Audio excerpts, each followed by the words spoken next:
Happy Wednesday po to all our participants, sa mga nakatutok po sa atin dito sa Zoom and everyone joining us live via DTI Consumer Care Facebook page and DTI Philippines YouTube. Magandang umaga po sa inyong lahat. You can still invite your friends po and colleagues to join this webinar. Welcome po to our 180th DTI Consumer Care Webinar Series. Para po sa ating bagong participants, ang programa pong ito ay inilunsad ng DTI Consumer Policy and Advocacy Bureau upang makapagbigay ng kaalaman tungkol sa mga napapanahong topic na makakatulong sa atin para tayo ay maging wais, mapanuri at malayang mamimili. Ako po si Mean De Leon from the Consumer Policy and Advocacy Bureau and I will be your moderator for today's webinar. Consumers are probably very familiar na po with the different types of environmental pollution. However, another type of pollution has become a problem po in this modern age. That's information pollution. Today po, our very relevant topic is dealing with misinformation or fake news. Before we start the webinar session po, we would like to give some reminders. Unang-una, ang ating webinar session po ay recorded. By continuing your participation in the meeting, you are also consenting that you may be recorded. We are encouraging you to stay at samahan niyo po kami hanggang matapos at sabay-sabay tayong matuto sa topic natin ngayon umaga. Ang mga sumusunod na reminders po ay para masiguro na smooth ang ating webinar session. Pakipalitan po ang format ng inyong pangalan, maaaring consumer, space full name o di po kaya ay pangalan ng company, then your complete name. Kung masyadong mahaba naman po ang pangalan ng company, kahit acronym na lamang po ang gamitin. Please turn off your mic during the webinar session unless you are requested by the moderator to speak. Para sa mga tanong po, we are encouraging everyone to click the raise hand button to directly address the speaker during the question and answer portion, or you may send in your questions through the chat box. At panghuli po, para sa mga naka-touch screen device, please avoid drawing or making annotations on the screen para hindi po ma-distract ang ating speakers at ang iba pang mga participants. Without further ado po, let us begin this webinar session by singing the Philippine National Anthem to be followed by the Invocation. Mga kababayan, ang pambansang awit ng Pilipinas.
Loving Heavenly Father, we come to you this hour asking for your blessing as we are gathered together in this webinar.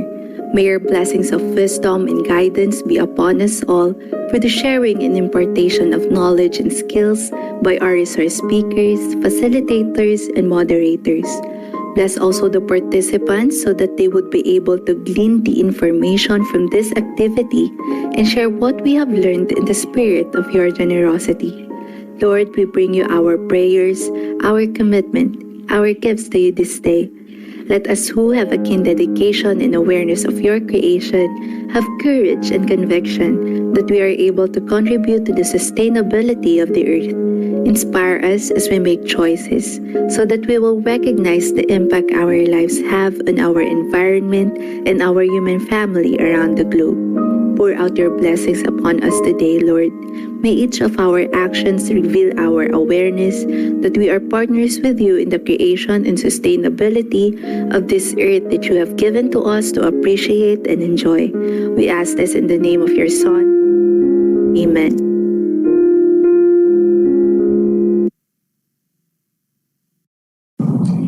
Good morning po ulit sa ating participants. As mentioned earlier, this webinar po will hopefully enlighten and help us deal with misinformation or fake news.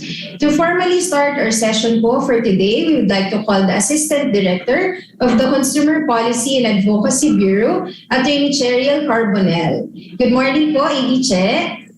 Good morning, Mayan, and good morning, everyone. Welcome po to our 180th Consumer Care Webinar Series. So this webinar is special and it is very timely. It's about identifying, avoiding, and dealing with misinformation and fake news. So given the high internet penetration rates sa Pilipinas and the growth of social media, kahit sino na lang po, pwede natin sabihin kung ano yung nasa isip natin at ang bilis mag-spread ng information. So we in the Consumer Protection Group, especially the Consumer Policy and Advocacy Bureau, we inform consumers and we also do advocacy. Thus, we are mindful that the information we impart is true and has been vetted. So we take this matter seriously. We don't want the general public or our consumers to be victims of fake news. Because if we don't know how to screen what is true or not, how can we make informed decisions?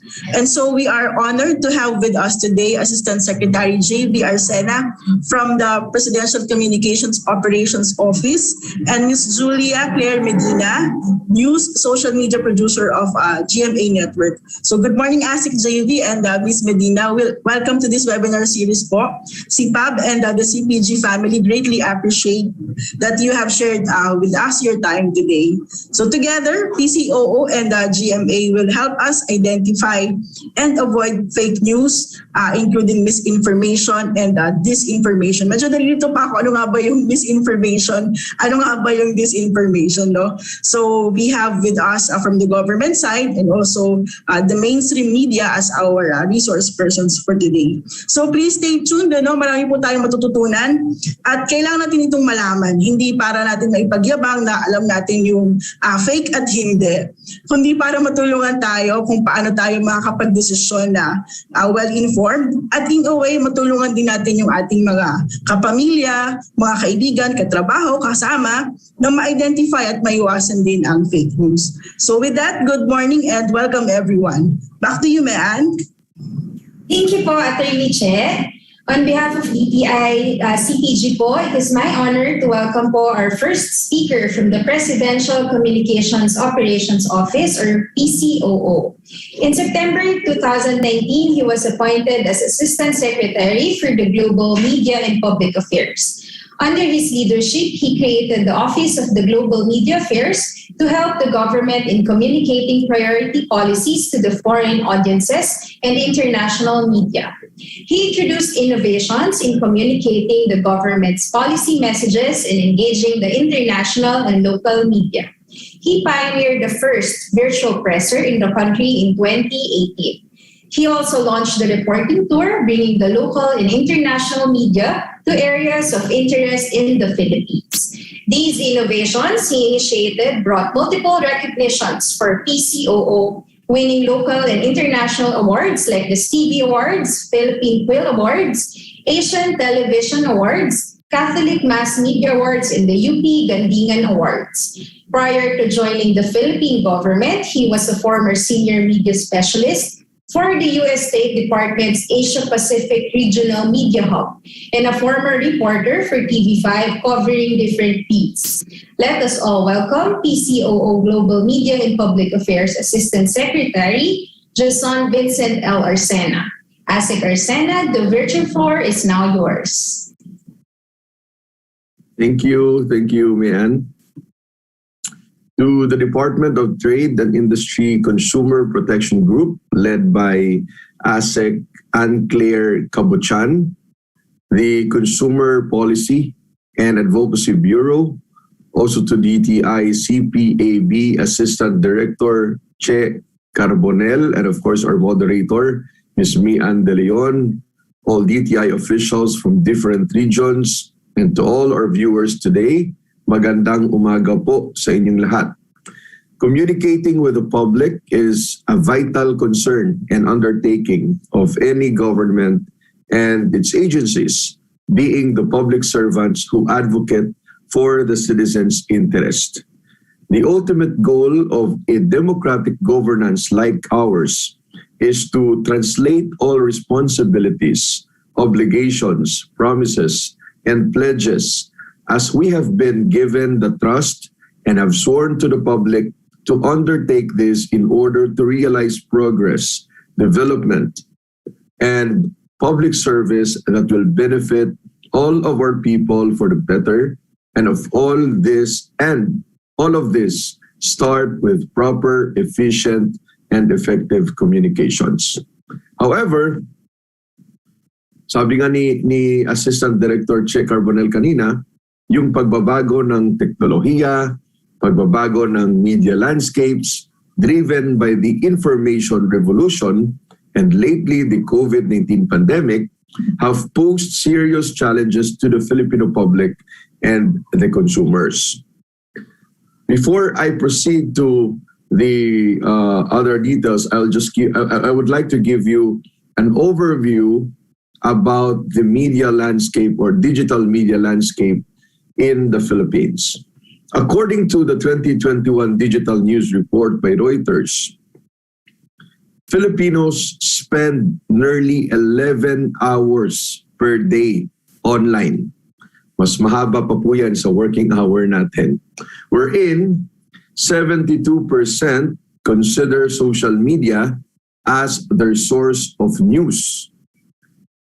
Meanwhile, a survey conducted by the Philippine Information Agency, an attached agency of PCOO, a survey conducted in 2021 found that a majority of Filipinos use digital media between 4 to 8 hours per day, wherein 65.2% use it as a source of information on important and relevant events and issues. So hindi po nagkakalayo yung sa Reuters at sa PIA na survey, no? At kung ang Reuters 11 hours per day, sa PIA naman 8 hours per day, at 65 at 72% ng mga Pilipino kino-consider ang SOCMED as the source of information.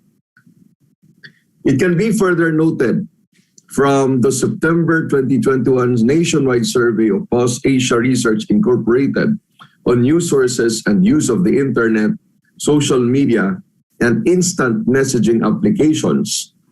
The television, radio, and internet have risen to 91, 49, and 48 submissions respectively as Filipino sources of news and information.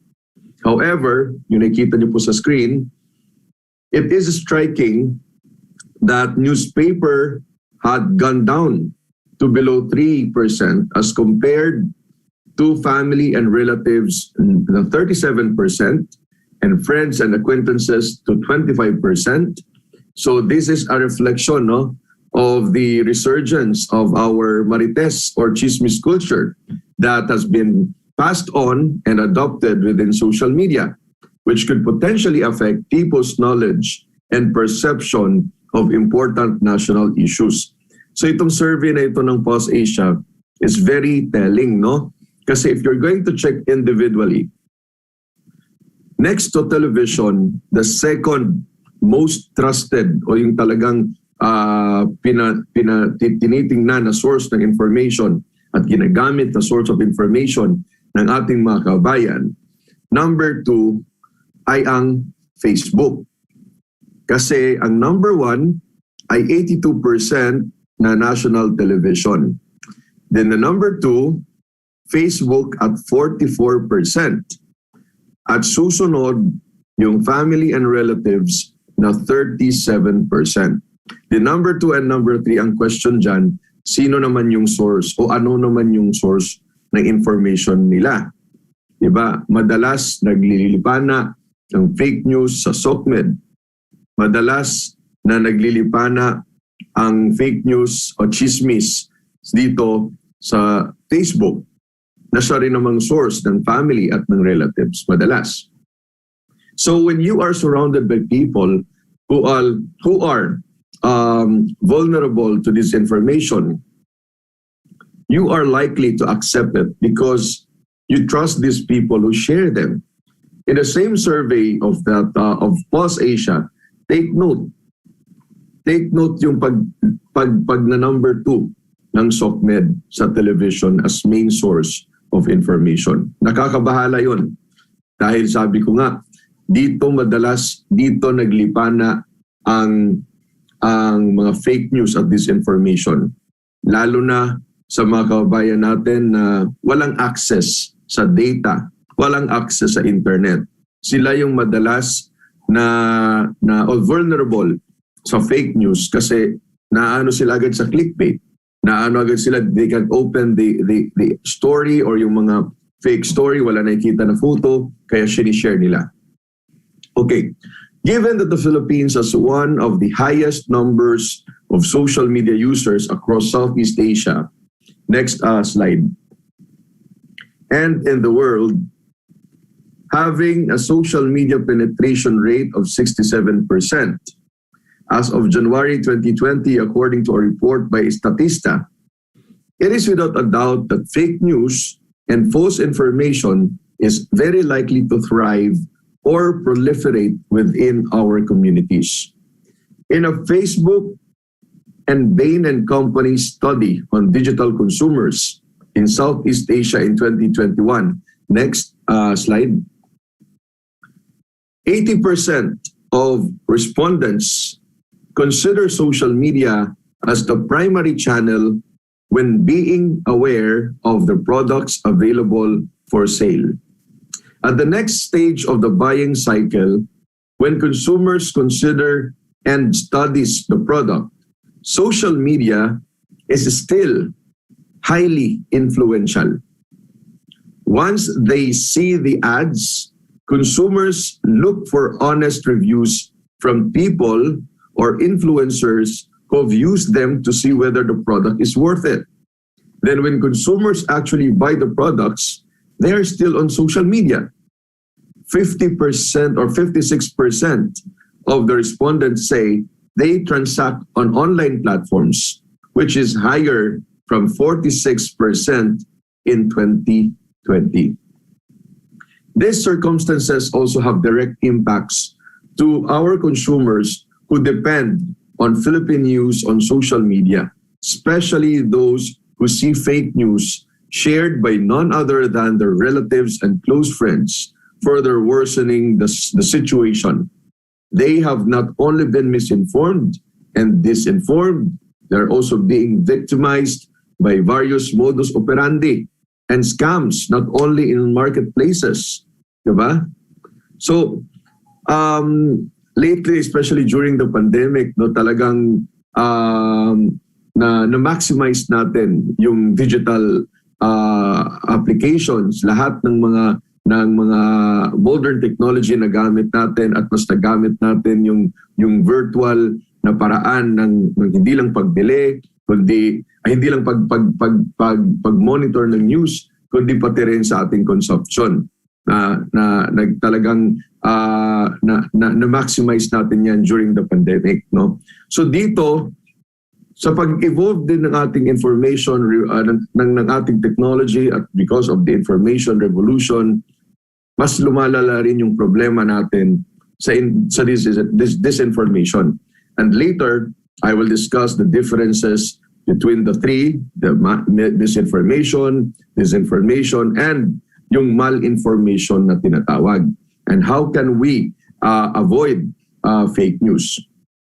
Although fake news is not contemporary in nature, the rise in information technology and communications have made its proliferation more prominent and accessible to millions of people worldwide in a short amount of time. Hindi lang po ito sa Pilipinas problema po ito ng buong mundo. In fact, marami pong eleksyon sa ibang bansa na na-impluensyahan din po ng disinformation. Hindi lang po paggamit sa trade o sa ating sa negosyo o sa ating social media, kundi po pati yung public policy na aapektuhan nitong fake news or disinformation. This is how these said factors of the information revolution and the COVID-19 pandemic have contributed greatly and became catalyst to this situation we are experiencing here in our country. In a wider perspective, according to Rutherford in 2019, 80% of ASEAN or Southeast Asian millennials, those within the age bracket of 16 to 35, kasama pa pala ako, mostly receive news from social media, something that can be taken advantage of by individuals and groups who have vested interest. Hence, the rise in false information or fake news and in internet trolls, along with the proliferation of misinformation and disinformation, not only nationwide but also worldwide, have been troubling each and every one of us, especially those in government communications. The government at times, especially kami sa PCOO, especially yung mga kasama namin sa IATF, has become the target of such destruction or destructive actions. But what more if these actions were used to steal money from our consumers through the scams? Recently, certain individuals and groups who are against the COVID-19 vaccination used social media platforms alleging the use of the Duterte administration and certain officials of the national COVID-19 vaccination program to depopulate the Philippines. Although these lies or fake news are laughably ludicrous, some people fell for this false information. And we were even asked by one international media for a statement on the said fake news. It also affected the outcome of our collective action in responding to the COVID-19 pandemic to rise and recover as a nation and the ill sentiment of some regarding vaccination. Fake news and manipulation has gone as far as those who have manipulated the IATF resolutions being released and even before its release by the IATF, and the alleged deteriorating health or death of President Rodrigo Roa Duterte, simply because he was unable to make his regular report to the nation on the country's COVID-19 response for some time. So ganyan ho kalala nung during the onset of the pandemic, kung gaano karami yung mga fake news na naglipana, di ba? I'm sure kayo sa DTI, no, like yung mga issue on the mask, doon sa mga bagong protocols sa ECQ dati, di ba? Yung ECQ, GCQ, MSCQ, mga nag-unahan na yung mga naglilik na yung mga protocols kahit hindi pa nilalabas ay yung IATF resolution. Okay, as the digital revolution such as artificial intelligence continues to happen and change our lives drastically, so as the means of deceiving people through the spread of false information, its continuous rise has made situations more complex and deceiving, especially through the rise of deepfakes online and in different social media platforms. Kung dati ho, yung manipulation ng information, akala ko yung sa mga graphics lang, yung multimedia. Like for example, yung quote card ni Secmon Lopez na totoong photo niya, galing sa isang legitimate media outlet, no? Tapos yung quote pinalitan, yun yung way ng pag-manipulate dati. Ngayon, dumating na rin yung tinatawag na deepfakes. Yung iba yung nagsasalita, pero minanipulate yung mukha para ginamit yung mukha ni, for example, ginamit yung mukha ni Secretary Lopez. Ako yung nagsasalita, tapos may technology para magaya ng ang boses ko ni Secretary Lopez, then yung mukha niya, kokopyahin ko para magbukang siya yung nagsasalita. Yan po yung tinatawag na deepfakes. Gamit na gamit po yan noon noong 2016 elections in the US. Tapos ngayon, may nakita na ako na dito nagamit ng 2022 elections.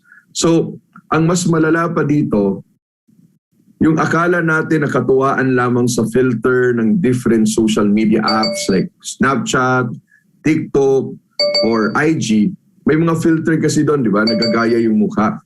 Hindi nyo namamalayan na yun po ay naging paraan din para sa pagpapakalat ng fake news. No? So, I'll show you an example of deepfakes o paano malaman at kung ano itong deepfakes, no?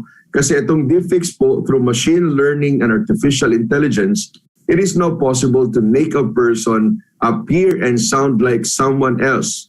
So, the so-called deepfakes are the modern-day identity theft in order to gain monetary advantage or influence the perception or behavior of its target audience. So panoorin po natin itong video na to na not everyone bought it.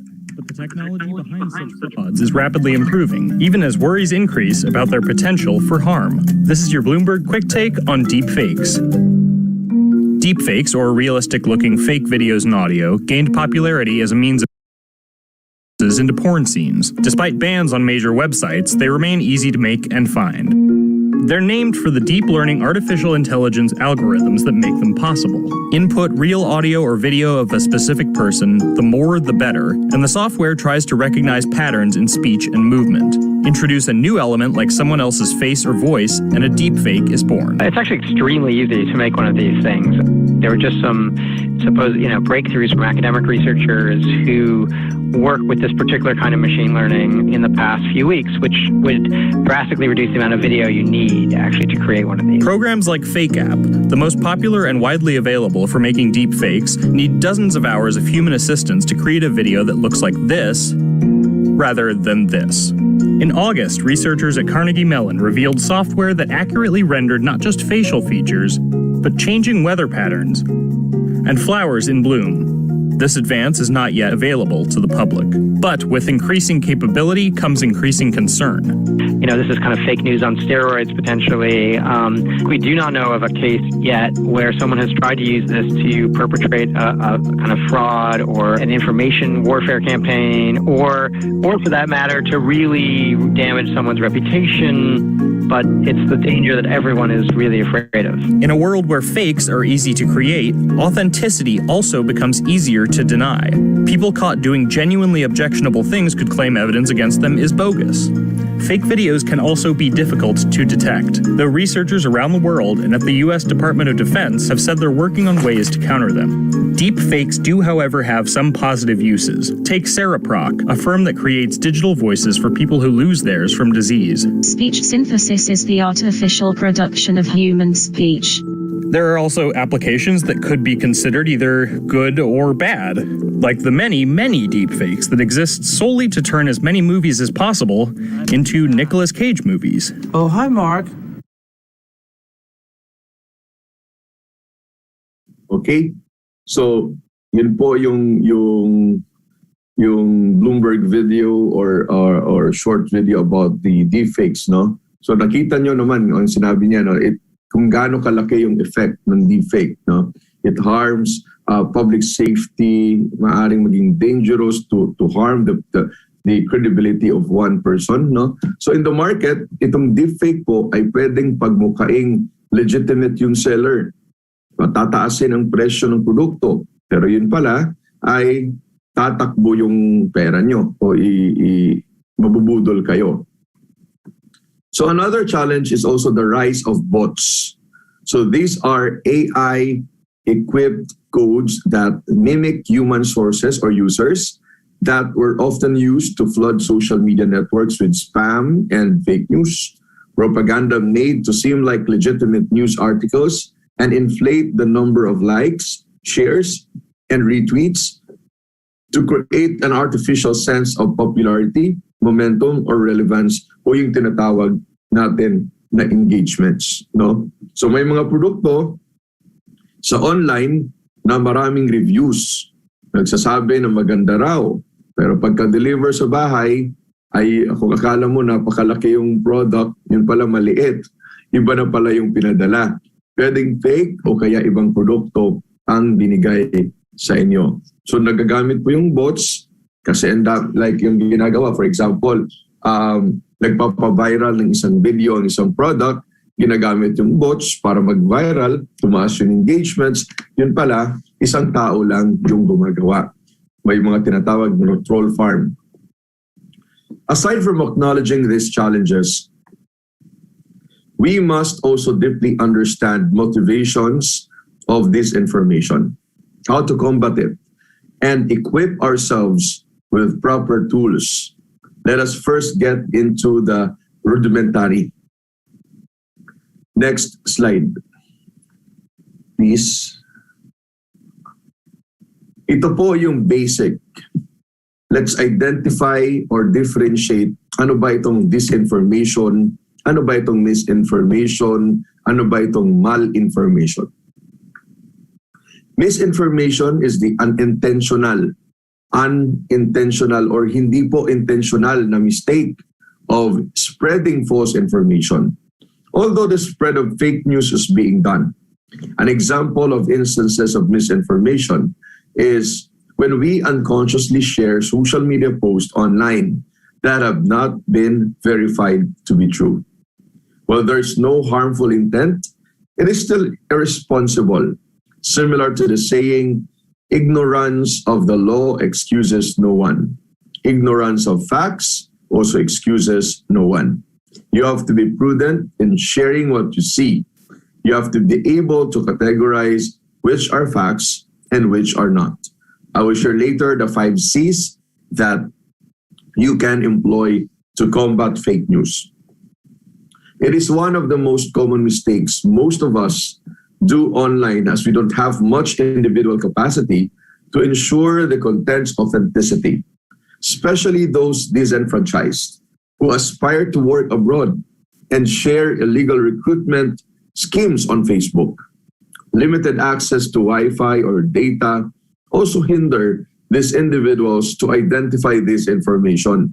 No matter how much of an honest mistake it is, sharing or retweeting fake news are dangerous without due diligence. On the other hand, disinformation. Next slide, please. Next slide, please. Disinformation. Disinformation is the deliberate, intentional fabrication and manipulation of inaccurate documents, files, and information to inflict harm to an individual or a group of people. An example of this information is when an individual posts fabricated information against another individual in order to gain advantage over him in certain circumstances. No? Ang laki po ng epekto ng disinformation because one, it harms public safety, it discredits the institutions and the media, no? It may put your life in peril. Lahat pwedeng mangyari.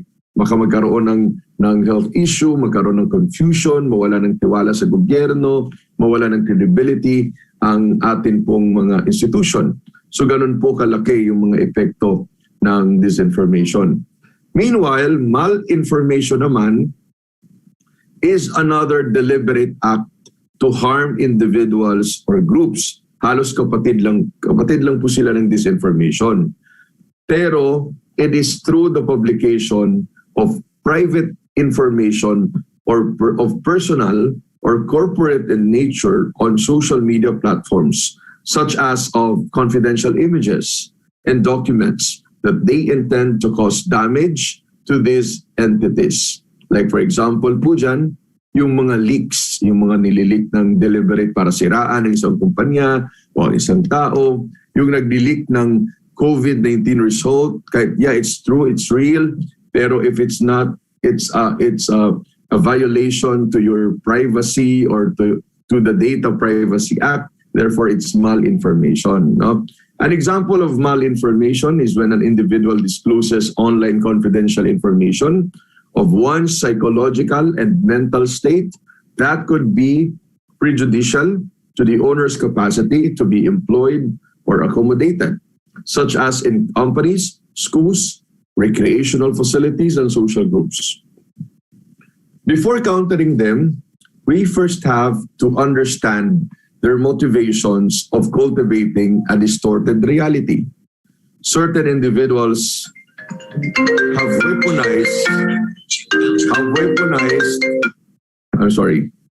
weaponized misleading and outright fake articles, memes, fabricated images, and manipulated and deceitful content for 5 primary reasons. Ano ba yung reason na ginagawa itong mga fake news? First, economic. The goal of which is for monetary gain. It is to gain ad revenue from viral content. It can be linked to criminal objectives and of political consequences. Yung mga nakikita yung meme na akala nyo nakakatawa, yung mga satire na akala nyo nakakatawa pero hindi naman totoo, yun po ay pinagkakakitaan ng mga peddlers ng disinformation. No? Second, to polarize, to contribute to existing tensions by aggravating them. No? Yung iba, para lalong palalain ang gera, for example, sa Ukraine and Russia, gumagawa ng mga video na kunwari ay triggered or motivated by the other camp para lalong magalit yung isang camp. It exploits an existing debate by seeding it with spurious content designed to provoke a response. Next, number 3, to influence, to undermine national prosperity and security. It can be conducted by hostile state and non-state actors who may use domestic proxies. Fourth, to discredit, to negatively affect credibility, trust, and reputations, targeting individuals or organization and using falsehoods to undermine them. Lastly, simply because they can, gusto lang nila, to achieve something difficult or audacious. It is supported by a hacker or gamer mentality to beat the establishment. Yan po yung kadalasan ginagawa ng mga nag-anonymous sa pag-deface ng mga website. No? Scale of the challenge can be of personal gain and earn respect for their hacking ability. Next slide. Media literacy is something that we recommend be passed, especially to our consumers. It is also important that we equip the public with these tools. The PCOO has the Dismiss Disinformation campaign to equip the Filipino youth on how to prudently navigate the digital landscape and be ambassadors of the truth. So we teach them the 5 C's na tinatawag. Yung content, context, creator's intent, communicator's identity, and the consequence. Content. We have to look beyond the headlines. Huwag po kayong magpapaniwala sa clickbait and the attractive or believable photos, videos used by reading the whole article and verifying them with the main source or other independent sources. Second, we have also to ask the question on the main purpose of the fake news being shared. Baka malay nyo, no? Yung taong gumawa nun, galit lang pala sa isang tao o isang grupo. Third, the creator's intent is the organization he or she is representing, pushing for an agenda. No? Baka itong organization na kinabibilangan niya ay ayaw niya sa liberal, ayaw niya sa conservative na mga leaning na paniniwala, no? So titingnan mo yon yung mga background nila, ideology nila, titingnan mo kung sino may-ari, titingnan mo kung oligarch ang may-ari, anong negosyo ng may-ari, kung ang may-ari involved sa mining, then baka itong storya niya pro-mining pro-mining, ayaw niya sa mga advocate ng environmental protection, so yung mga ganon. Then another, communicator's identity.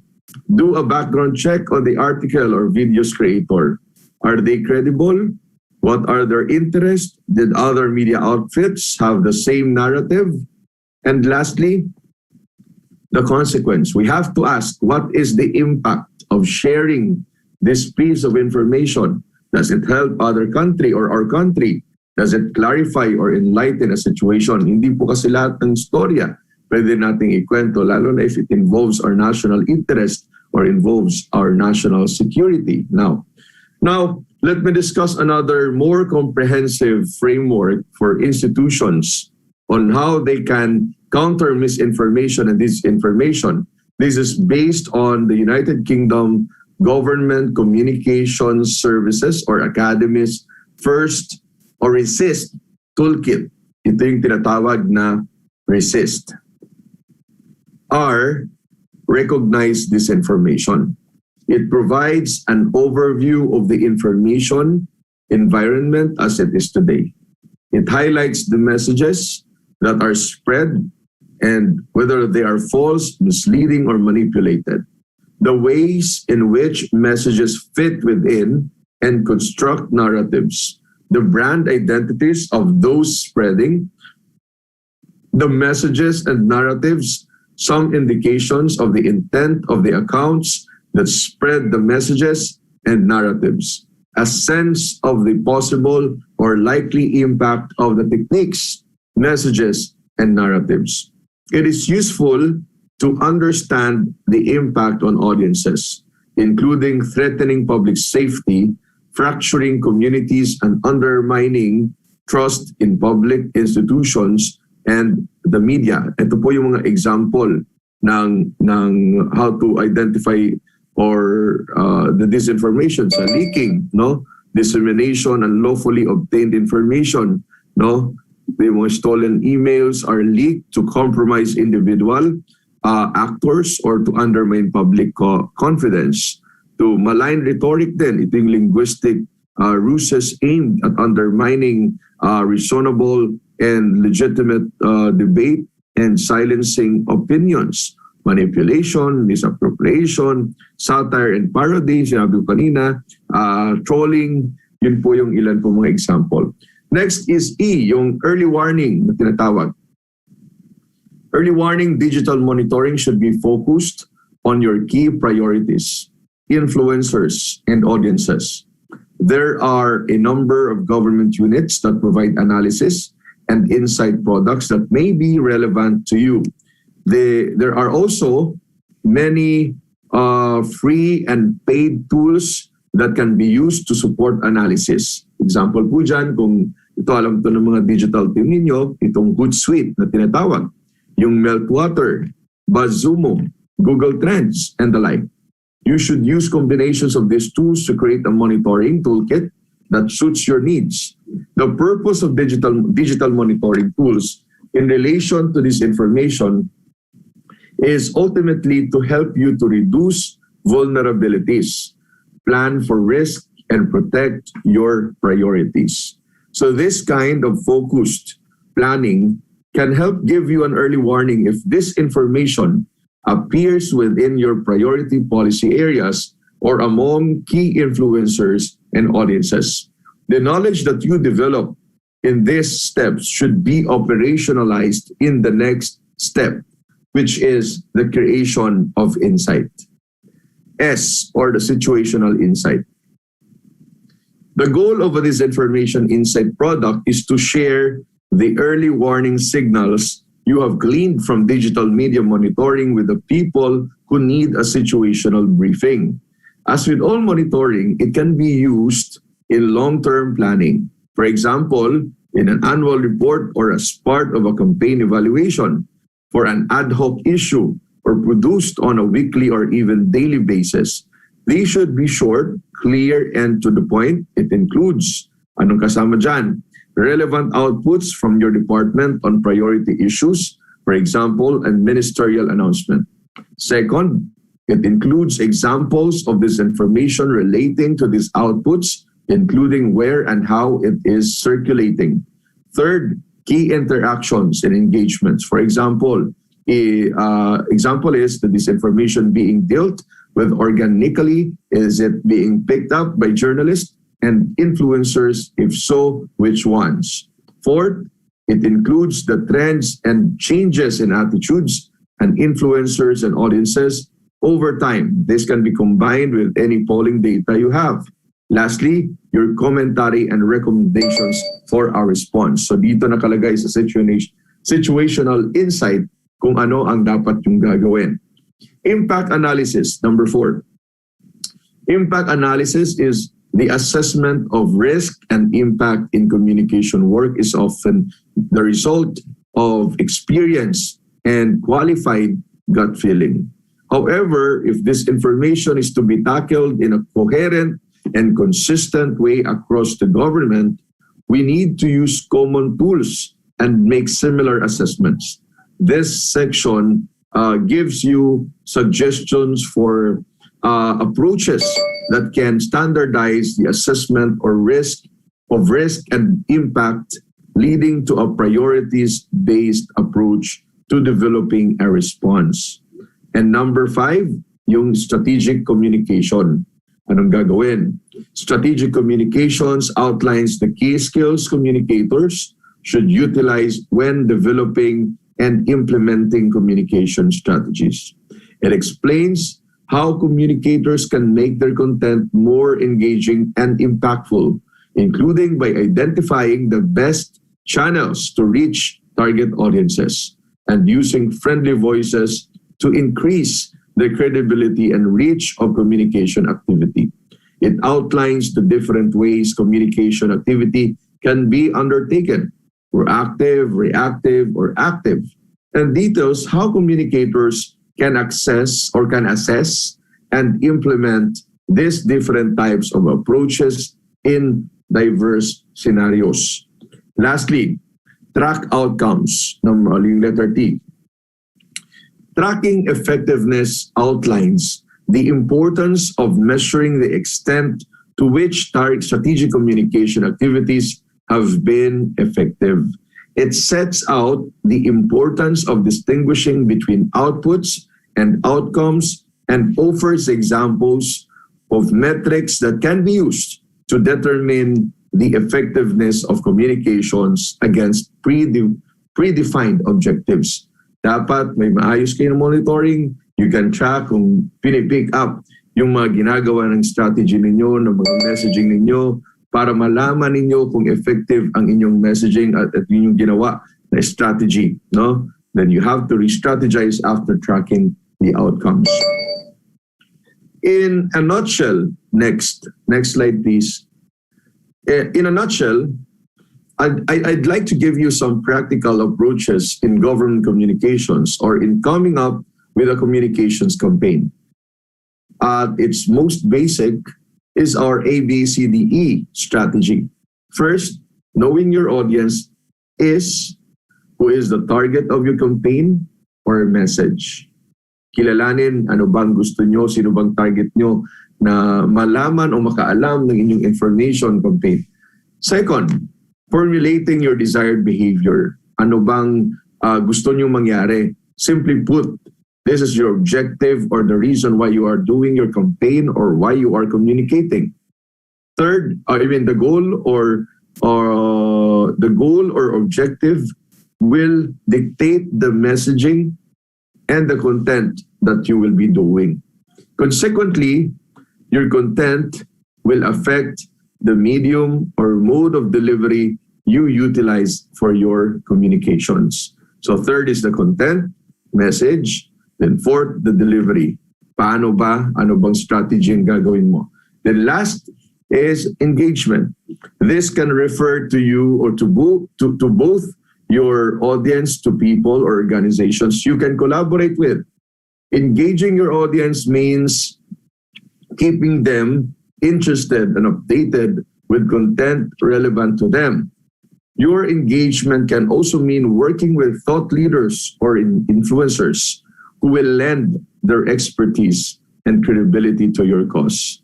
Put together, this can help ensure that the news and information get across and are communicated to the public is efficiently and effectively. In a campaign, it will help you get your messages across to your target audience and get the desired behavior or outcome that you want.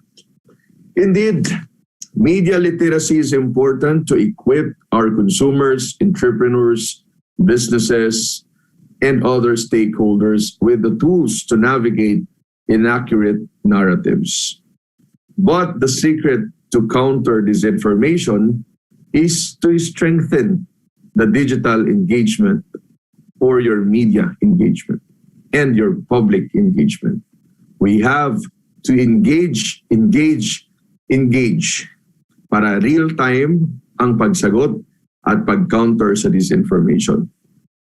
Kasi kung mas mananahimik kayo, hindi nyo gagawa ng paraan, hindi natin sasagutin ang disinformation about our office, about yourself, or kung sino man, mas lalong lalala at magiging totoo sa paningin ng tao ang perception or impression ng tao dahil hindi ho kayo nagsasalita ay totoo.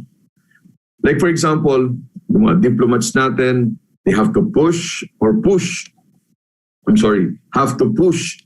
transparency. Tayo rin, kayong mga public servants sa DTI, you have to push for transparency. Take advantage the digital platforms such as Twitter and answer to the media. No? You have to strengthen your information office, not only here in the central office, but also in the regional office. You have to strengthen your digital diplomacy na tinatawag. No? Hindi lang po ang digital diplomacy dapat natin gamitin sa DFA na office. Pati rin naman sa DTI, you have international related naman ng mga offices or international offices pala. No, so dapat din nating i-strengthen yung ating pong digital diplomacy. Let me share to you our campaigns and operations that we relentlessly communicated with the Filipino public, including our consumers, to foster a culture of responsibility and discernment to combat the dangers of the digital age, while also adapt to the changing information and communications landscape in our society. We have our Laging Handa Information and Communications campaign, including our Laging Handa Docu, Network Briefing News. We were able to constantly communicate with the Filipino public, connect the media with our government officials on COVID-19 response of the Duterte administration, and disseminate factual information and counter and dismiss disinformation, which has been rampant throughout the onset of the pandemic. In particular, we conveyed valuable information on the government's COVID-19 response, the virus, and the vaccines themselves. Throughout the preliminary period of the COVID-19 pandemic, our virtual presser, which our office for the global media and public affairs pioneered, was utilized all throughout the lockdowns and quarantine imposition nationwide to provide timely information on the contagion. We have the Laging Handa Docu, the Vaxplainer series or explainer videos, the media reporting tours to showcase the actual experiences of our frontliners, as well as the infrastructures that have been built, such as the numerous mega quarantine facilities and swabbing centers around our country, showing the Filipino people the real and first-hand experiential situation on the ground makes them connect more with the government. It is noteworthy to mention that we have received local and international awards for these efforts, such as the Stevie and the Quill Awards. Stevie is the world's one of the world's most prestigious business award-giving body for our programs and actions in our campaign to communicate efficiently and effectively the policies, awards, or programs and initiatives of the Duterte administration beyond the COVID-19 pandemic. As we pass on the torch to the Marcos administration, we enjoin them to focus on digital diplomacy or digital engagements to strengthen the capabilities and comprehension of our consumers against misinformation, disinformation, and malinformation online. So all of us have a role, part, and capacity to play in communicating for the good of the people and for the good of the society. So the media, the government, the private sector, and the Filipino civil society, it is through all of us that we can use communication to achieve our nation's goals. It's through our collective action that we will be able to further our progress as a nation. Let us inculcate among ourselves good governance and exemplary leadership skills by making sure that communicating news and information and government communications campaigns translate to empowering the people, and in this time of the pandemic, translate to saving lives, protecting everyone, and ultimately rising and recovering from COVID-19.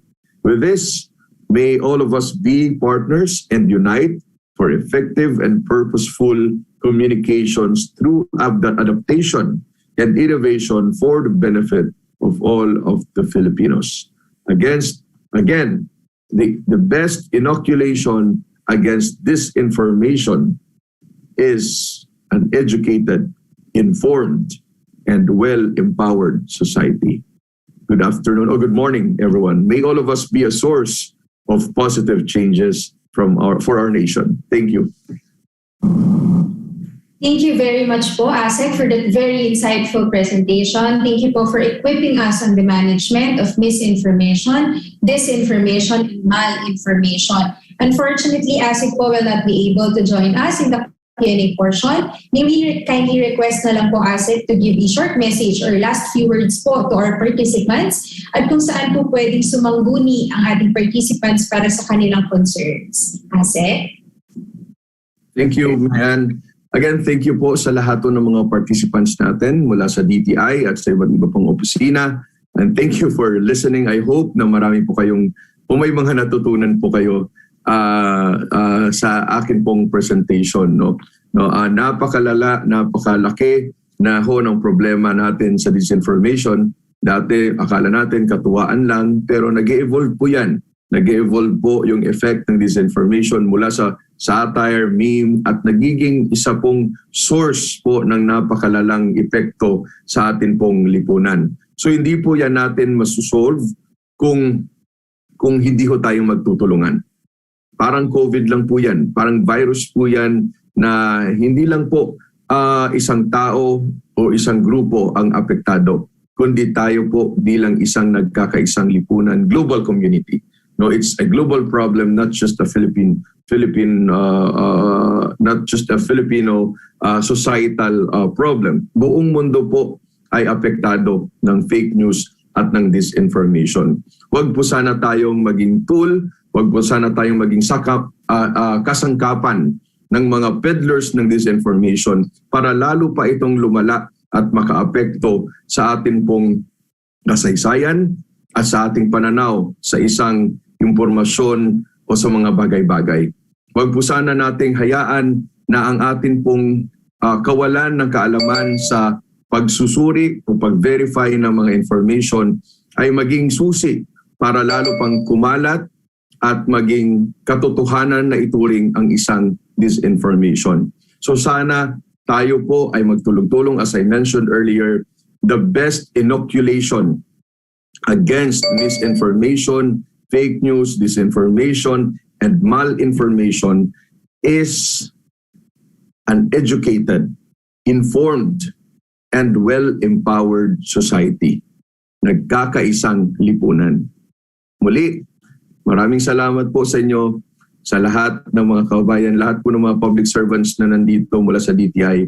Katuwang po ninyo kami sa PCOO sa paglaban sa disinformation. Maraming salamat po. Thank you very much po, ASEC Rosena, for being with us today. Maraming salamat po. Let us now proceed po with our next speaker. She is a social media producer for GMA News. She belongs to the team that handles the social media platforms of GMA News and the U-Scoop Group, the citizen journalism arm of GMA News. As a multimedia producer, she has also contributed various multimedia reports for GMA News Online and GMA Stand for Truth. She was also one of the speakers in the recently concluded GMA Regional TV Masterclass series in Mindanao, where she talked about social media literacy. Let us all welcome Ms. Julia Claire Medina. Ms. Medina, the virtual floor is now yours. Hello, good morning everyone. Let me just start sharing my screen. Ayan, magandang umaga po muli sa ating lahat. Again, I'm Julia Medina from the GMA News social media team at pag-uusapan natin ngayon ang aming Think Before You Click campaign upang maiwasan nating maging biktima ng fake news o disinformation online, lalong-lalo na sa social media. Ayan, I know all of you are familiar with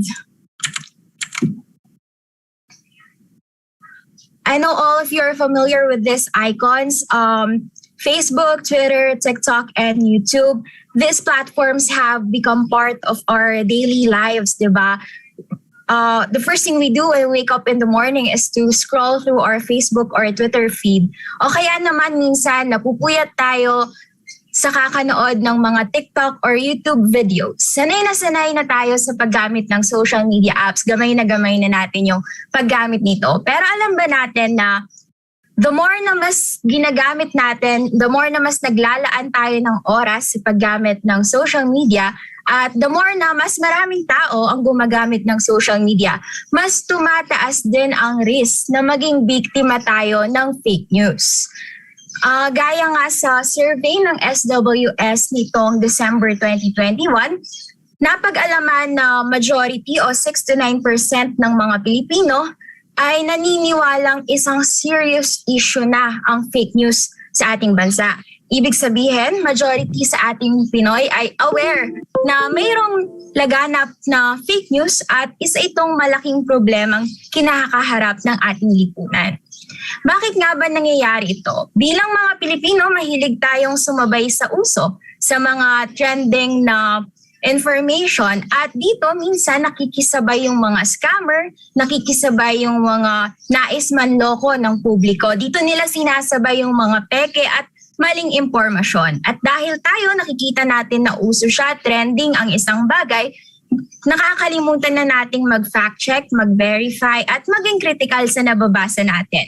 So minsan tayo rin mismo na share natin ito without knowing na harmful ito sa society. Gaya ng nabanggit ni Asek JV kanina, no?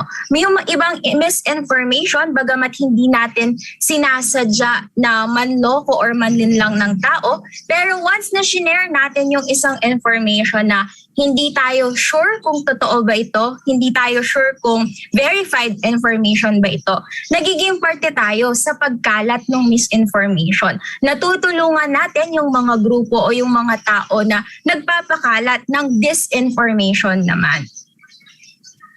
Ayon sa isang survey ng Boses Pilipinas, majority raw ng kabataang Pinoy o 52.5% ng kabataang Pinoy ay mayroong lamang average skills para ma-identify ang fake news. So narinig natin kanina, no, na bagamat sanay na sanay, gamay na natin ang paggamit ng social media, hindi pa rin tayo gaanong bihasa, hindi pa rin tayo ganun ka-sharp when it comes to identifying fake news. At hindi lang din mga kabataang Pinoy ang madalas na biktima nito, pati na rin ang ating elderlies, pati na rin ang mga senior citizen. Madalas silang maging vulnerable sa mga panloloko online, sa mga fake news na kumakalat sa social media.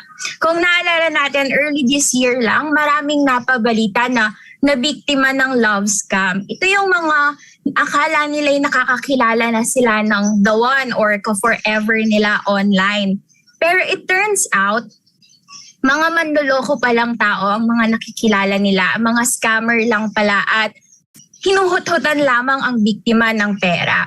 So, paano nga ba natin maiiwasan maging biktima ng fake news? Alam natin na itong mga fake news nito, hindi lang sila basta-basta peking informasyon na makakaloko sa atin. Malaki din ang epekto nito sa buhay natin kapag tayo'y nabiktima nito. So ito ilan lamang po sa basic tips na kailangan nating alalahanin sa tuwing nakakakita tayo ng fake news online, or para naman ma-determine natin kung fake news or peke at maling impormasyon ba ang nakikita natin sa pagsascroll natin sa mga social media feed natin.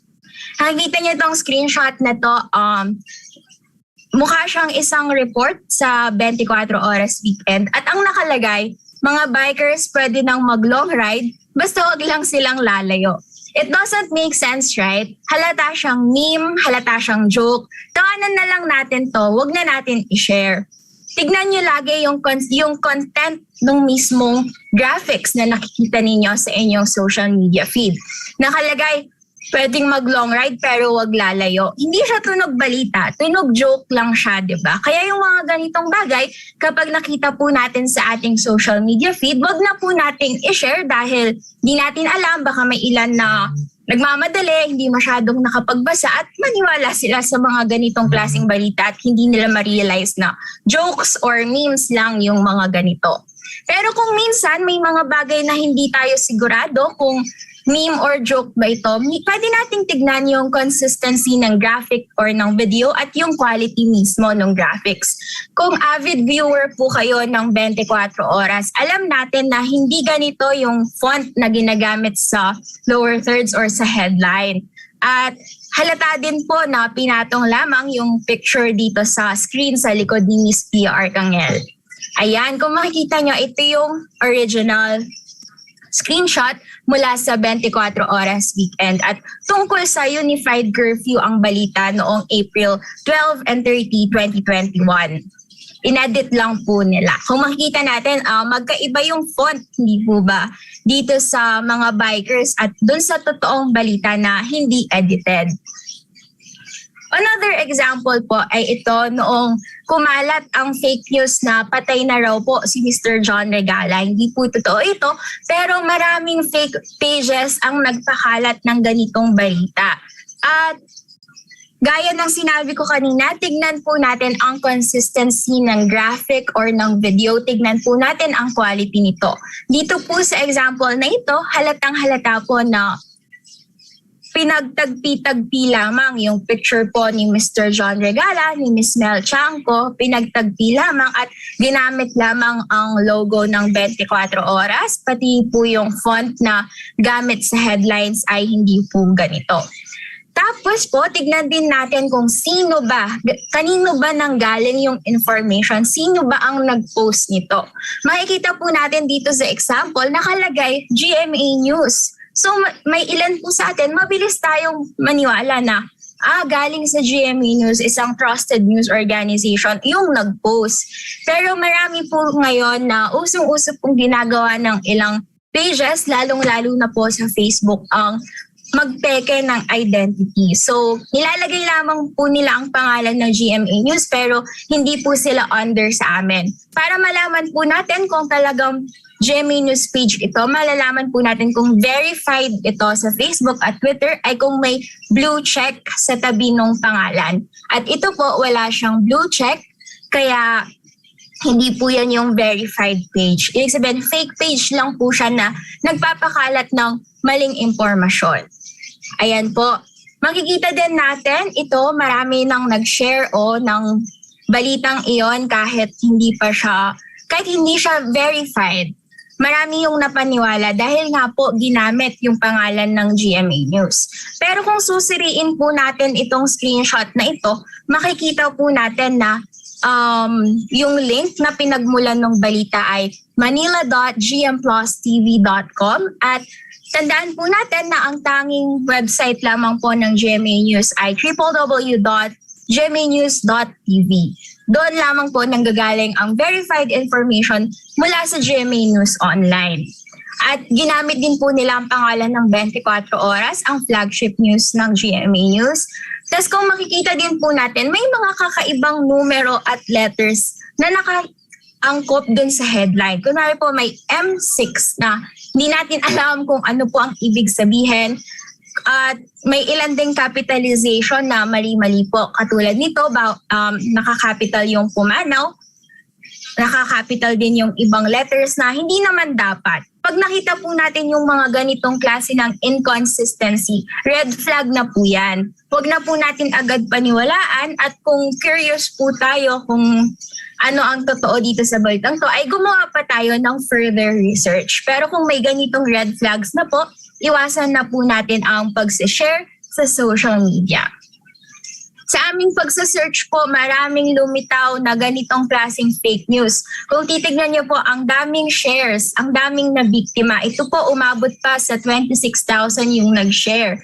Ibig sabihin po, bagamat sanay tayong mga Pilipino sa paggamit ng social media, hirap pa rin po tayong ma-determine kung ano yung peke sa ano yung totoo. So isipin po natin kung kayo po ay kapamilya ni Mr. John Regala, kayo po ay kamag-anak, kaibigan niya, at nabasa niyo po yung ganitong klaseng balita, ay mas masakit po ito at hindi magandang pakinggan. Lalo na po at hindi pa po pumanaw si Mr. John Regala. Ayan po, makikita natin kakaibang mga link o website ang gamit nila, gaya nito, jeepneytv.xyz. Ayan po. At nilalagay nila yung mga keywords na breaking news o kaya naman 24 oras. Ginamit pa po ang larawan ni Ms. Mel Chanco sa mga ganitong balita. Kapag nakakita po kayo ng ganito online at na alam nyo po sa sarili ninyo na fake information ito, meron pong setting kay Facebook to report the post as fake news. Kami po sa GMA News, nakikipag-ugnayan kami mismo kay Facebook upang ma-report din po yung mga ganitong klaseng pekeng balita. At upang makatulong na rin po tayo sa society na hindi na kumalat yung mga ganitong impormasyon. Kung minsan naman po ay about naman sa kapakanan ng lahat yung mga kumakalat na pekeng balita. Naalala po natin last year, 2021, under GCQ po o General Community Quarantine ang ilang lugar sa Luzon. At ayan po yung ginawan po namin ng graphics nitong 2021. Original graphics na may logo ng GMA News Digital. Pero ngayon pong May 2022, just last month po, ayan, may nag-edit po ng graphics namin. At ito'y para linlangin yung publiko na sabihin na GCQ ulit ngayong May 2022 kahit wala naman pong any announcements from IATF about sa pagiging GCQ at nananatili lamang po sa Alert Level 1 ang mga lugar na ito. Gaya po ng in-explain ko kanina, makikita po natin sa consistency ng graphics kung edited ba ito. Kung i-compare nyo po yung font ng 2022, mas malaki siya kumpara doon sa ibang font at naka-bold face po siya. So halatang pinatong lang siya kumpara po dito sa 2021. At kung makakita po kayo ng ganitong graphics na merong logo ng GMA News at tungkol po siya sa mga ganitong announcement para sa ating tungkol sa mga COVID-19 protocols, kailangan po makita niyo po siyang share ng verified page ng GMA News o 24 oras. Ito po yung merong blue check sa tabi ng GMA News. Another example po of edited content ay noong counting ng partial and unofficial votes nitong nagdaang election 2022. Ito po yung original screenshots namin ng numbers, and then may kumalat po sa social media na may discrepancy daw po sa bilangan ng boto. At ito yung kumalat na screenshot at kung makikita nyo po, malabo siya. Hindi siya kasing HD nitong original screenshot. Tapos medyo nakatagilid. Halatang inedit siya para man din lang manggulo ng isip ng mga tao sa nangyayaring bilangan ng boto noong eleksyon.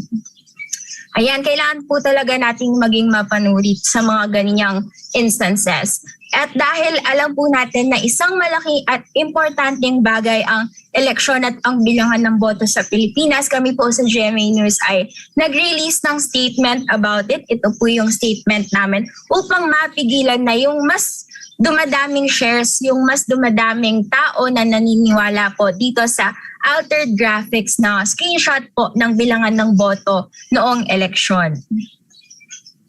Ayan, another example na naman po ay noong kumalat ang balita na pumanaw daw po si Kapuso Comedy Genius Michael V. o si Bitoy. Gaya ng sinabi ko kanina dito sa screenshot, ito naman po medyo humihirap na yung panlilin lang ng mga fake news peddlers. Ginamit na pa rin nila ang pangalan ng GMA at ng 24 oras sa kanilang website link. Makikita po natin ang ginamit dito is GMA 24 oras news updates.blogspot.com. Alam po natin na ang tanging website po ng GMA News ay www.gmanews.tv. Yun lamang po at wala ng iba. At another way po to spot na peke ito ay makikita po natin yung gaya ng sinabi ko kanina, yung capitalization po. Kadalasan po sa mga news organization, legitimate news organizations gaya ng GMA, maayos po ang capitalization or usually naka-sentence case po yung mga headlines natin. At kapag may nakita po kayong ganito na naka-capital bawat letter, tapos formal announcement siya or formal news siya, red flag na po iyan, lalo na po ito kung makikita niyo yung spelling niya ng Bitoy. 0 po ang ginamit instead of O. So kapag nagbabasa po tayo talaga ng information online, huwag lang po tayo basta scroll ng scroll. Kailangan tignan po natin maigi, basahin natin maigi, maging mapanuri tayo, even dun sa smallest details.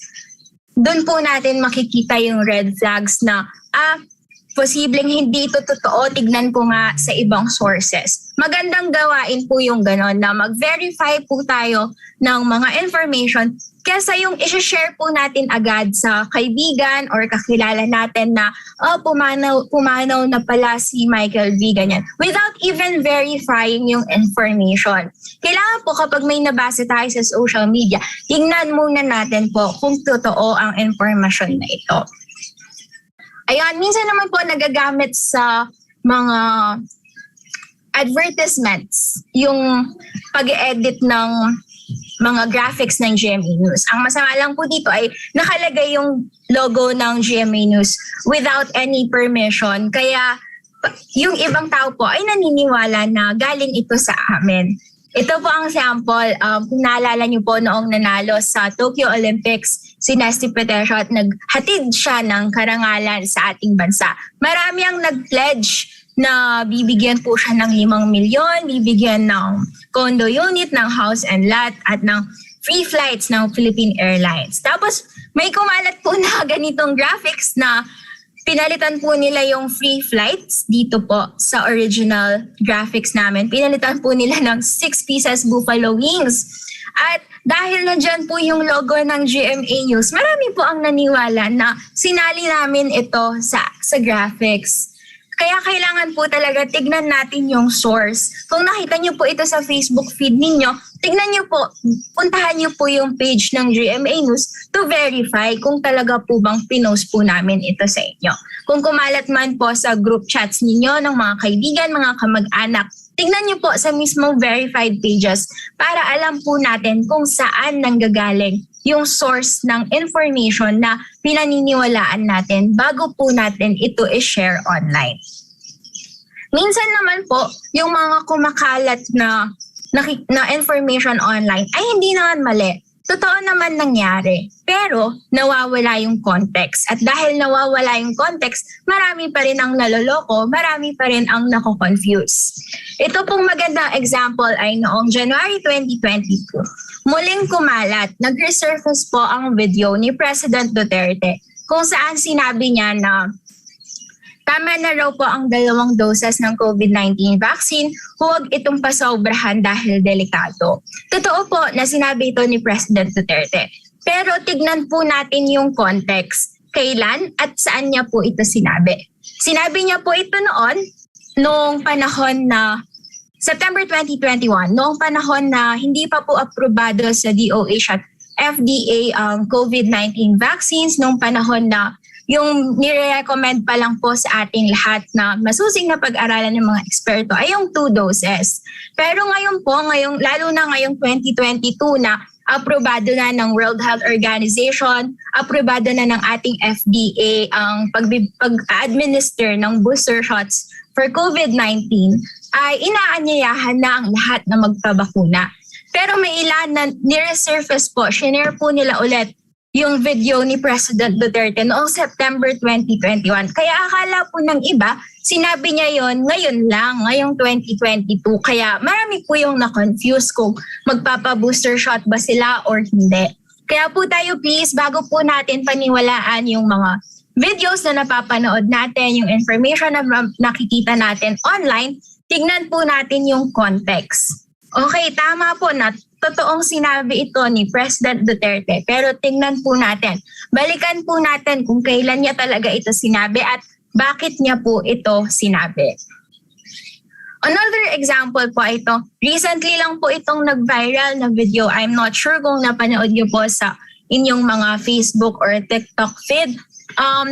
Umaandar po ang isang SUV pero hindi nakasara yung child lock kaya nabuksan nung bata. I think I can't play the video right now but yeah, hindi po nabuksan nabuksan po nung bata yung pinto habang umaandar yung SUV kaya nahulog po siya.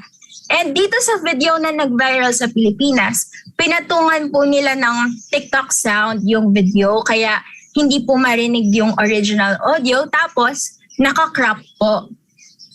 At yung mga nag-post ay mayroong Tagalog captions tulad na lang po nito nakalagay, ugaliing mag-child lock, ganyan. Tapos mga Pinoy pages po ang nag-share. Pero hindi sila naglagay ng credits, hindi sila naglagay ng iba pang impormasyon tungkol sa video.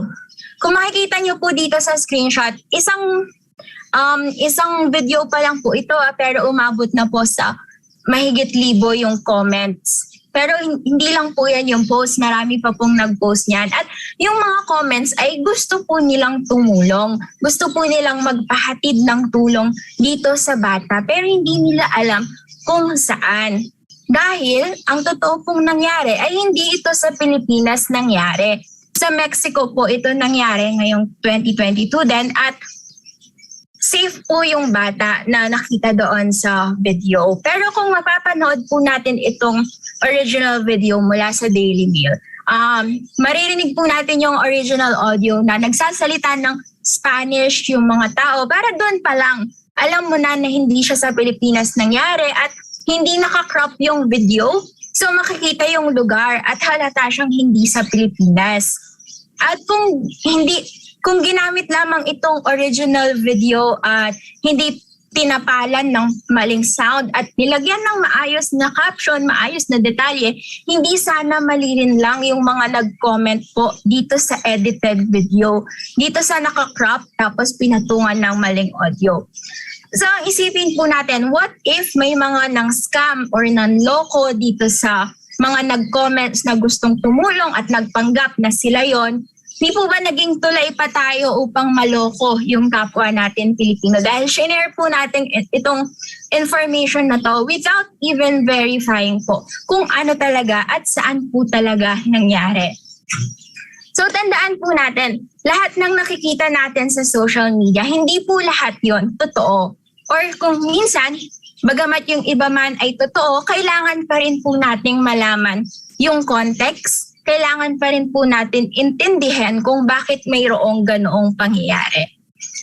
And yes, sa social media, gaya nga ng sinabi ko, hindi naman po lahat din doon ay peke, hindi naman din lahat doon ay totoo. So, kaya din naman tayo nahuhumaling sa paggamit ng social media ay minsan, ito rin yung nagiging source ng ating libangan, source ng ating inspirasyon sa buhay, di ba po? Sa nakakapagod na araw-araw na buhay, ito yung nagiging source ng inspiration natin. Example po kung saan nakapagbigay ng inspirasyon at tulong ang social media ay noong nag-viral po. Kung naalala niyo po itong video ng isang bata, 11 anyos na bata, nakuhanan po siya ng video na matyaga at nagpupursiging magbenta ng banana Q kahit po napakalakas ng ulan. Sa gitna ng bagyo, matyaga po siyang nagbebenta ng banana Q. At na-videohan po ito ng isang YouTuber, si Pinoy Super Kids. At sa pag-video niya po itong nag-viral sa social media. At dahil po maayos yung ginamit niyang caption, maayos yung nilagay na detalye, nagbigay ng tamang credits, agad po siyang natunton ng mga tao at marami po ang nakapagbigay ng tulong. Kumbaga, naging tulay po ang social media upang matulungan yung bata at yung pamilya niya na mabigyan ng groceries. Ayan po, may binilhan din po siya ng kapote. Kumbaga, naging tulay po yung social media sa mga taong gustong tumulong sa kanila. At marami rin po ang na-inspire sa kwento ng batang matyagang nagbebenta ng banana cue po sa gitna ng bagyo. Another example po ay itong nung nagsisimula pa lamang po ang online class at ang mga lockdowns, nag-viral po itong picture ng isang student na pinagsasabay niya yung online class, yung pag-aaral niya habang nagtitinda sa bangketa. And it turns out, itong student po na to ay nag-aaral ng physics at nangangarap maging doktor. Marami po yung na-inspire na antig sa kanyang kwento, kaya marami rin ang nagpaabot ng tulong. At nalaman ng mga nais tumulong yung kanyang kwento sa pamamagitan din ng social media. So, tandaan po natin, kapag nagiging responsible yung paggamit natin sa social media, hindi tayo mabibiktima ng mga scammer, hindi po tayo mabibiktima ng peking impormasyon. Bagkus, makakatulong pa tayo or makakapagbigay pa tayo ng inspirasyon sa mga taong nangangailangan. Ito po, isa sa magandang example ay nung nag-viral ang community pantry sa Maginhawa, Quezon City. Imagine, nagsimula lang siya sa isang maliit na kariton sa isang kanto sa Maginhawa sa Quezon City, pero sobrang daming natulungan. Bakit nangyari ito? Kasi po, nag-viral sa social media yung kariton ni Miss Ana Patricia noon sa Quezon City. At dahil nag-viral ito, marami ang nagpahatid ng tulong, marami ang na-inspire. Sa ibang lugar naman po, marami ang nagtayo ng sarili-sarili nilang community pantry. And it really helped our struggling kababayans during the height of COVID-19 lockdowns, di ba po? Marami ang natulungan. At dahil po yun, sa isang viral post lamang sa social media. Kumbaga po, doon na nagsimula mag-sprung out yung mga gusto pang tumulong at yung mga nagtayo ng sarili-sarili nilang community pantry. Nagbigay inspirasyon, kumbaga po. Ayun, hindi ko na po ito pahahabain para hindi na po tayo umabot ng lunchtime. Laging tandaan po, #ThinkBeforeYouClick. Dahil sa social media, hindi lahat ng impormasyon na nakikita natin ay totoo at tama. Kailangan natin maging kritikal, kailangan din nating maging mapagmasusi sa mga impormasyong nakikita natin bago tayo maniwala at bago po natin i-share ito sa mga kakilala natin or online friends natin. At dapat hindi lang po sa social media umiikot ang inyong mundo. Marami pa po tayong sources of information. Manood ng balita, makinig sa radyo, magbasa ng libro, makipag-usap sa mga kakilala. Engage yourself po sa bundong nakapaligid sa inyo. At hindi lamang po dapat sa social media nakafocus ang ating atensyon at hindi lang po dapat dito nanggagaling lahat ng kaalaman natin. Ayun lang po, maging mapanuring consumers po tayo, lalong-lalo na sa paggamit ng social media. Kaya naman laging tandaan, #ThinkBeforeYouClick. Maraming salamat po. Again, I'm Julia Medina from the GMA News Social Media Team. Alright, maraming salamat po for the informative presentation, Ms. Medina. Good morning po ulit sa ating participants dito sa Zoom and to everyone joining us live via DTI Consumer Care Facebook and DTI Philippines YouTube. Let us now proceed po with our question and answer portion. Short reminder lamang po sa ating participants to stay muted unless you are addressing the speaker and or moderator directly. Please be also informed po na makakapag-download po kayo ng copy ng presentation materials after you accomplish the client satisfaction form that will be posted in the chat box section. Para mas maging interactive po ang ating Q&A portion, we encourage everyone po to please click the raise hand button so we can call you to ask directly to our speaker. Pwede rin naman pong isend ang inyong questions sa chat box. While waiting po sa mga gustong mag-raise ng hand, let's proceed po with our first question. Ms. Medina, yung GMA daw po, paano daw po nagmo-monitor ng fake news?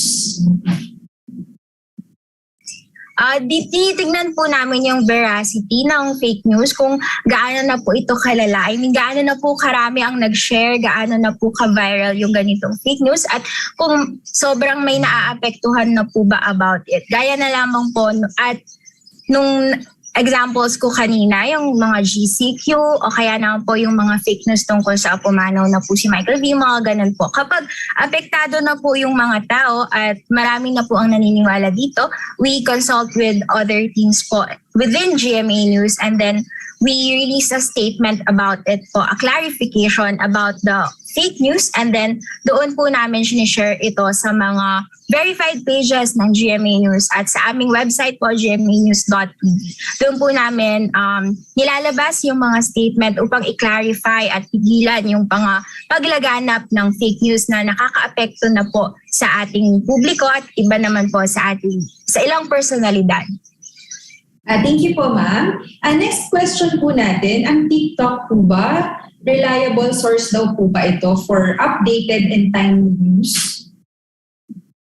Gaya po ng sinabi ko kanina, we cannot generalize po lahat ng information. Kahit po hindi lang sa TikTok, mapa Facebook, Twitter, TikTok, YouTube, or other social media platforms po. Lahat po ng nakikita nating information dito, kailangan po nating tignan maigi. Kailangan po nating suriin bago natin paniwalaan. Hindi ko po masasabi na mali lahat ito at hindi ko rin po masasabi na tama lahat ito. Kaya po ang kailangan po natin gawin ay tayo po mismo mag-verify kung tungkol sa mga information na nakikita natin. Kung may nakita po tayong information sa TikTok na curious po tayo about it, kung tama ba siya or hindi, we can check other sources po.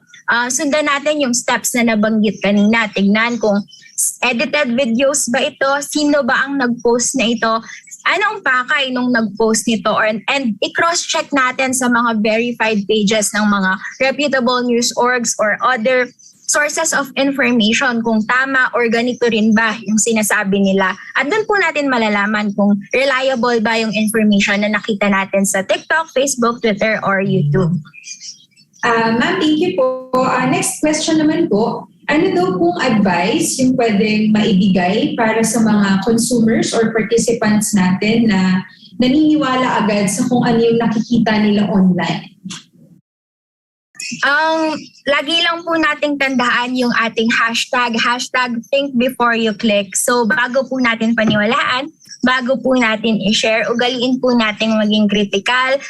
Tignan po natin yung information na pinapaalam sa atin kung totoo ba bago po natin paniwalaan. Tandaan po natin na hindi lahat ng nakikita natin sa social media ay totoo dahil pwede po itong maging manipulated information para maloko or manlinlang ng ibang tao. Alright. Thank you po, ma'am. Next question naman po, paano nasisigurado ng GMA na ang binabalita nila ay may matibay na basehan bago ito ibalita sa mga tao para maiwasan ang fake news? Okay po. Thank you po for that question. Kami po sa GMA News social media, we follow certain protocols. Meron po kami triangulation of sources. Mayroon po kaming consultation with other teams within GMA News, sa aming mga reporters, sa aming desk editors, bago po namin ilabas ang isang information. Ako po bilang isang social media producer, we have this, may team po kami na nagko-consult kami sa isa't isa, dumadaan sa proseso ng bawat isa bago po namin maihatid yung information sa publiko para po masigurado na tama at reliable yung information na mababalita po namin sa inyo bilang kami po yung tinitignan na news authority ng mga Pilipino ngayon. Thank you po. Next question naman po, in terms of reliability, ano daw po yung factors na kailangang i-consider para masabi na ang isang website or ang isang page ay reliable? Okay, una sa social media, tignan natin kung verified pages ba ito or nanggagaya lamang sila ng pangalan ng mga verified pages. Kumbaga po sa DTI, I know verified po yung pages ng DTI on Facebook, and hindi po basta nakalagay lamang na DTI ay paniniwalaan na po natin ito. And tingnan din po natin yung website link mismo kung makakita po tayo dito ng mga letters na pinagsama-sama lamang, red flag po iyon. Sa amin po, gmanews.tv, malinaw po siya. Sa DTI, I know po yung mga government pages natin, .gov.ph po sila, ganyan. Kung makakita po kayo ng mga XYZ or yung mga numbers na pinaghalo-halo lamang sa mga links, red flag na po yun. Tignan nyo rin po yung mismong website kung may about page, kung nandun po yung mga authors ng mismong page, nandun yung background ng page na ito, kung about saan siya, anong ginagawa niya. Ayun po, mapagkakatiwalaan po natin yung mga ganitong pages kasi meron silang ipinapakitang accountability. Kumbaga po, kung magkamali man sila, mali man sila, magiging accountable sila sa information na sinabi nila. Hindi po katulad nitong mga fake blogs or websites na nakikita po natin na walang accountability, na once na nag-viral na po yung isang post nila na about sa fake information, magda-down na po yung website at wala na tayong mababalikan, wala na tayong masasabihan na mali yung information na ito. Kaya ayun po, tignan po natin yung mga ganitong factors when checking kung reliable ba ang isang website. Thank you po. Next question naman po, paano po ba maging use-scooper? Ano po ba itong use-scoop? Alright, thank you po. Ang use-scoop ay ang citizen journalism arm ng GMA News. Bilang kami po sa GMA News, hindi na po namin kaya na 24/7 nasa bawat lugar po kami dito po. So, malaking tulong po yung mga citizen na nagpapadala ng mga pictures or videos na events or pangyayari na nabiglaan or kakaiba sa kanilang lugar mismo at gusto nilang mapahatid pa sa maraming publiko ang makaalam nito. So, meron po kami ang GMA News Use-Scoop group. Search nyo lamang po siya sa Facebook. Meron din po kaming Use-Scoop page, GMA News Use-Scoop, yung pangalan ng group, and then yung page naman po ay Use-Scoop. So, verified pages po ang mga ito. Makikita nyo po, may blue check po sila agad. At doon po, maaari po tayong mag-join, maaari po tayong mag-message sa mga admins at magpadala ng ating mga contributions na maaaring ma-feature po sa GMA News. Alright, thank you po. Next question naman po, paano naman po ang mga hindi expert sa pagtingin ng graphics? Paano nila ito matutukoy agad? Meron po bang site na pwedeng pagsumbungan kung sakaling may nakita sila? Alright.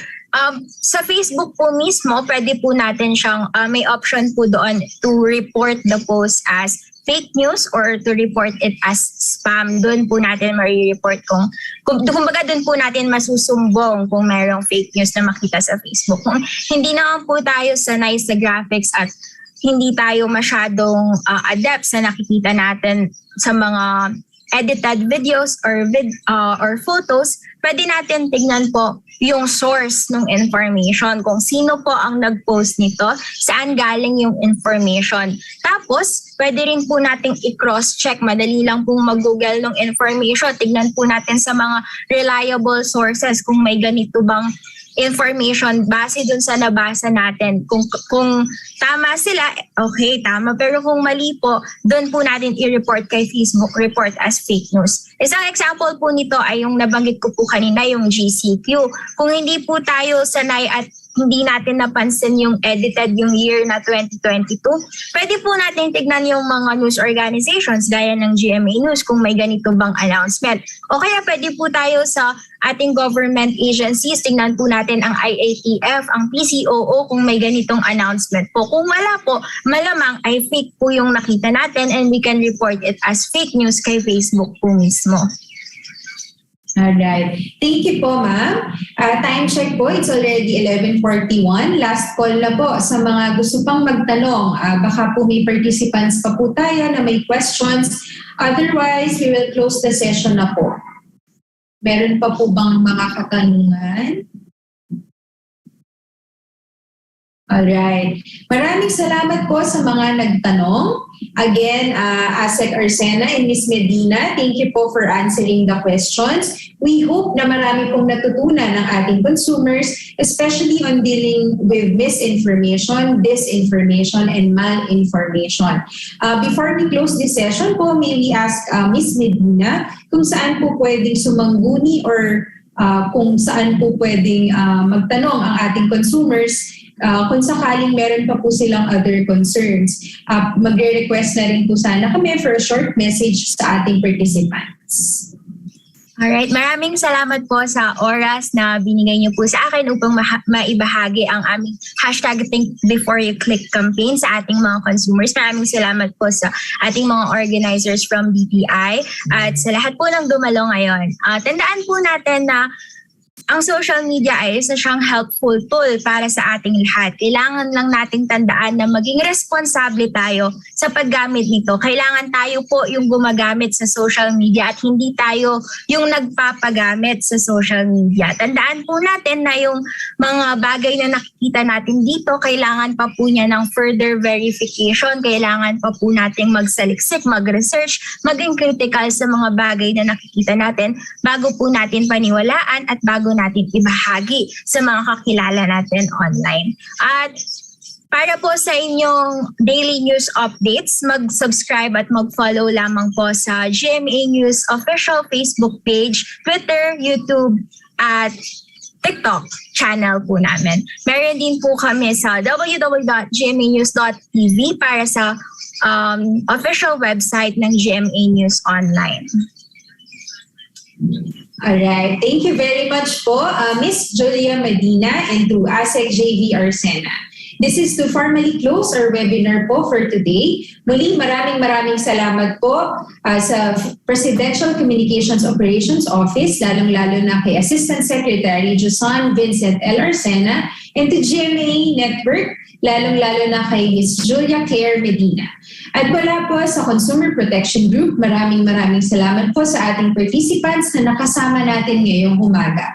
Huwag niyo pong kalimutang samahan kami muli sa aming mga susunod na webinars. Our announcements will be posted in our social media accounts. For more updates, please like, follow, and subscribe our Facebook, Instagram, Twitter, and YouTube accounts. That's DTI Consumer Care and DTI Philippines. Also, kindly accomplish po and submit the survey form para makakuha din po kayo ng link at para ma-download ang presentation materials na ginamit ngayong umaga. Thank you so much everyone and stay safe.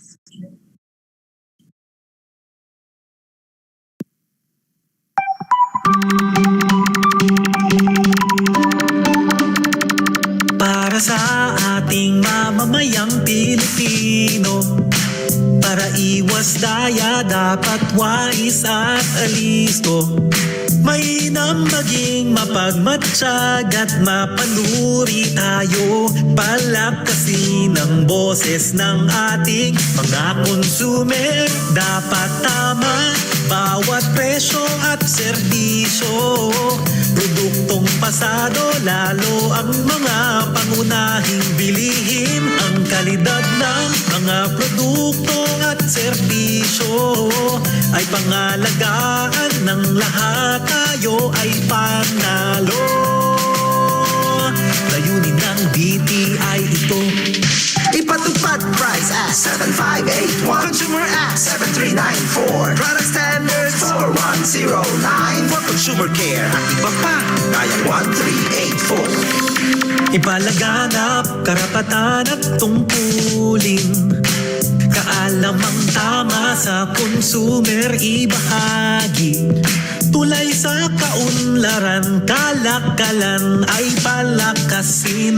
Ito ang pagbabago para sa ikabubuti natin. Dapat tapat bawat presyo at serbisyo. Produktong pasado, lalo ang mga pangunahing bilihin. Ang kalidad ng mga produkto at serbisyo ay pangalagaan ng lahat. Tayo ay panalo. Layunin ng DTI ito. Ipatupad price at 7581, Consumer Act 7394, Product Standards 4109, for Consumer Care at iba pa, kayang 1384. Dapat tama, dapat tapat, mula sa DTI ito.